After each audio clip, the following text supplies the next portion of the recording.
comments anyone has? I did a lot of talking the first part, so. Let me see if I got this process right. Okay. If I look at something and I know it's either going to give me pleasure or pain, I know it's the ego working, right? Right. So then I say, I ask Jesus to let me go back to that blue dot. And the only way I can find out that I'm really using the Holy Spirit's way is to realize no matter what happens, it's not going to affect me. Right. And also, don't judge yourself for giving power to something in the world to give you pleasure or pain. That's what's important. You know, if you're really looking with Jesus above the battleground, then you're going to look down on the dream and you'll smile at it. And if you do anything else but smile at it, you're making it real and taking it seriously. Remember, we'll look at this passage later, but the line that we always quote, into eternity where all is one, there crept a tiny mad idea at which the Son of God remembered not to laugh. And so anything that you make real in this world, which means you give it power to either make you happy or sad, anything is a projected shadow or a shadowy fragment of the tiny mad idea. Because the tiny mad idea is separation.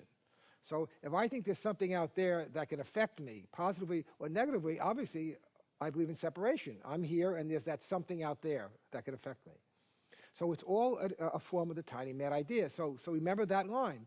The problem was not the tiny mad idea. The problem was we took it seriously. All right? The problem was we looked at the tiny mad idea of separating effect from cause and we put a slash mark there. Right? That was the problem. Right? What the Holy Spirit does is that he looks at that and just smiles because he knows that the line between cause and effect, between God and Christ, has never been broken. Therefore, that's the model you want to take. So you want to look at any expression of the tiny mad idea, on any form, anything that either breathes of separation, anything, and smile at it. The smile means, because it's not the physical smile, the smile means this has no power to take away the love or the peace of God from me. Here again is where the whole idea of purpose becomes extremely important. What this course does that no other spirituality has ever done is not only describe the ego thought system and the illusory nature of the world, but it helps us understand the purpose that it serves, why there is a world and why there is a personal world for all of us. It serves the purpose of keeping us mindless, which is another way of saying it serves the purpose of keeping us not being responsible. Because the mind is the source of responsibility. In fact, there is only the mind. This entire world is found within this blue circle. Just as whatever you dream at night, however cosmic your dream might be, it still is in the mind of you, the dreamer. Well, it's no different with the physical universe. It is literally a dream. Jesus means that. This is not true.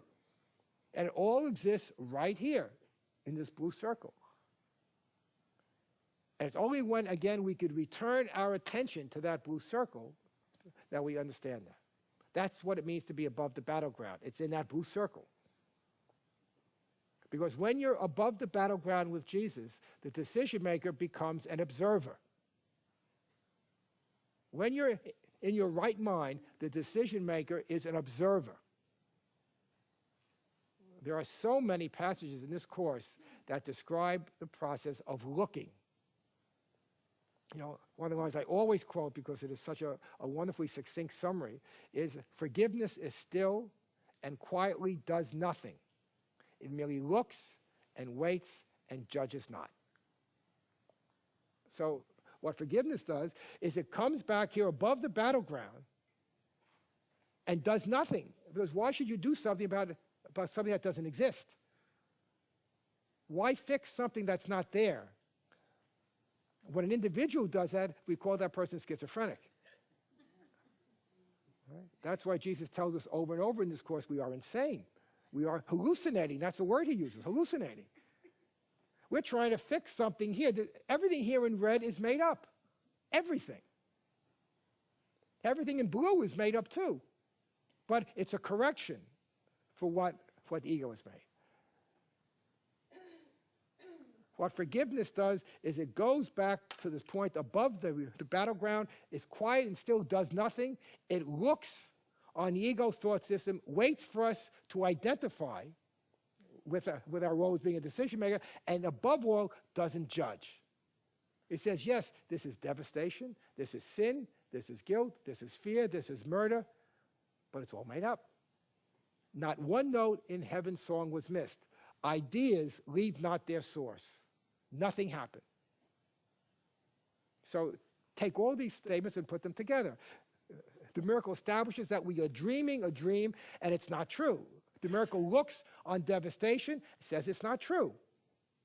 Forgiveness looks on all this and says it's not worthy to judge. There's nothing here to judge. The only judgment is that there's nothing here to judge. That's why Jesus says this course is very simple. What makes it so difficult is the concept that Freud was the first one to have articulated, the concept of resistance. We are resisting the simple truth. We are resisting what Jesus says in the last chapter, the simplicity of salvation. We want to make it complicated. Christian theology has made salvation incredibly complicated. It is very simple. You may look on the dream and you smile sweetly and gently and say, this has had no effect on anything. That's all you do. You don't change it, you don't fix it. You simply look and you don't judge. As we'll see later, what this means specifically is you look on the egos of other people and you don't judge, and you look on your ego and you don't judge. But you look at the ego. You can't say it's an illusion until you first look at it. This is from the Dynamics of the Ego on page 202. This is where the line comes that I already quoted about having the lamp with Jesus that will dispel the ego. Just look at sentence 5 and 6. The dynamics of the ego will be our lesson for a while, for we must look first at this to see beyond it, since you have made it real. All right, here again, he's setting forth the whole program of his course.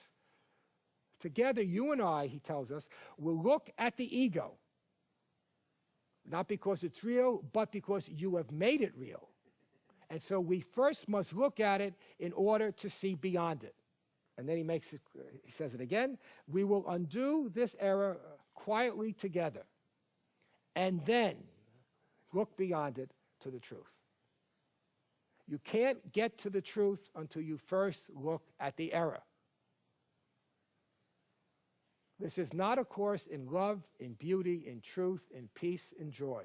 This is a course in looking at the error. It's looking at the devastation of the ego thought system. And when you look at it with him, you will then look beyond it, because you will then realize you're looking at nothing. As he says later in the text, sin is not a solid wall of granite. It's a tiny wisp of black smoke without the power to keep the light that shines beyond it from shining through. Another place he talks about the clouds of guilt, and he says these have no power. A cloud can't even hold a button. A button will fall through a cloud because a cloud is nothing.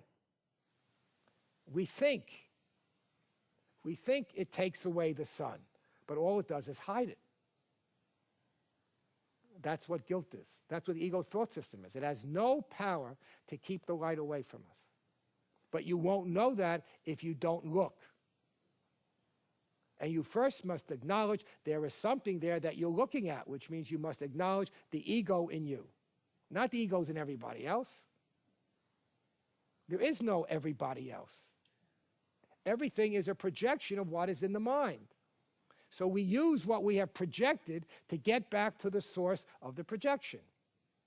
That's how Jesus turns the tables on the ego. The ego uses projection to preserve itself. Jesus takes projection to turn it back inward and say the world, which is the projection, is an outward picture of an inward condition. That's the hope. And back inside the mind, we could finally get back to the cause. And once we are back to the cause, we could change it. I can't change the cause of distress by trying to change something in the world. It's exactly what the ego wants. I can only change the cause of distress and pain by going back to its source, which is in the mind, and that's the cause.